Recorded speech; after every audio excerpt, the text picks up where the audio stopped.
Hi മക്കളെ, ഇന്നാണ് SSLC result day എന്ന് പറയുന്നത്. ടെൻഷനിലായിരിക്കും നിങ്ങളെല്ലാവരും. എനിക്കൊന്നേ പറയാനുള്ളൂ, ഇത് ജസ്റ്റ് ഒരു എൻട്രി പോയിന്റ് മാത്രമാണ്. പരിപാടി തുടങ്ങുന്നേ ഉള്ളൂ. +1 +2 ഇനി നിങ്ങളുടെ ഡിഗ്രി ഇതെല്ലാം ഇങ്ങനെ കിടക്കുകയാണ്. അവിടെ ഏത് സ്കൂൾ എന്ന് പറഞ്ഞാൽ മാത്രമാണ് ഇവിടെ ഡിസൈഡ് ചെയ്യുന്നത്. അല്ലാതെ ഫുൾ A+ കിട്ടുന്നവർ ലൈഫ് സെറ്റും, അല്ലാത്തവരല്ല അങ്ങനെയൊന്നും അല്ല. അപ്പം അതിനൊരു എക്സാമ്പിളായിട്ട് ഞാനെപ്പോഴും എന്നെ പറയും, എനിക്ക് ഫുൾ A+ കിട്ടിയിട്ടുള്ള ഒരാളല്ലായിരുന്നു. പക്ഷേ അതാണ് എനിക്ക് ഏറ്റവും വലിയൊരു മോട്ടിവേഷൻ ആയിട്ടുണ്ടായിരുന്നത് പിന്നീട്. അതായത് ഞാൻ വിചാരിച്ച സ്കൂൾ എനിക്ക് കിട്ടിയിട്ടില്ല, ഞാൻ വിചാരിച്ച ഫ്രണ്ട്സിനോട് എനിക്ക് പഠിക്കാൻ പറ്റിയില്ലായിരുന്നു.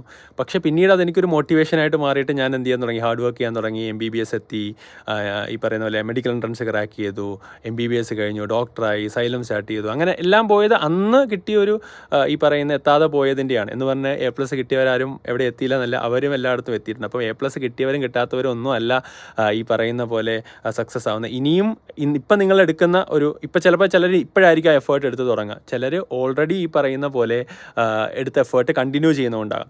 ഇനി നിങ്ങൾ എത്രത്തോളം കൺസിസ്റ്റൻ്റ് ആയിട്ട് ആ എഫേർട്ട് എടുക്കാൻ തയ്യാറാവുന്നു, അതായിരിക്കും നിങ്ങളുടെ അൾട്ടിമേറ്റ് എന്ന് പറയുന്നത്. അപ്പം ഇപ്പം A+ കിട്ടാത്ത ആളുകളൊന്നും സങ്കടപ്പെടുകയൊന്നും വേണ്ട. ഇനിയും നിങ്ങൾ എന്ത് ചെയ്യുക, നിങ്ങൾക്കിപ്പം കിട്ടാതെ പോയതിന് വേണ്ടിയുള്ള എഫേർട്ട് മുമ്പോട്ട് പോവുക.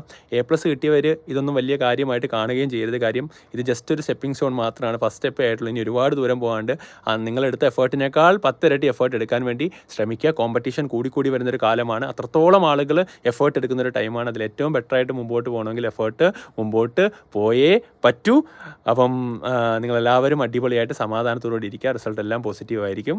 ഇനി അതല്ല എങ്കിൽ പോലും നിങ്ങൾക്ക് എന്ത് ചെയ്യാൻ, എഫേർട്ട് എടുക്കാൻ ഇനിയും സമയം നിങ്ങളുടെ മുമ്പിലുണ്ട്.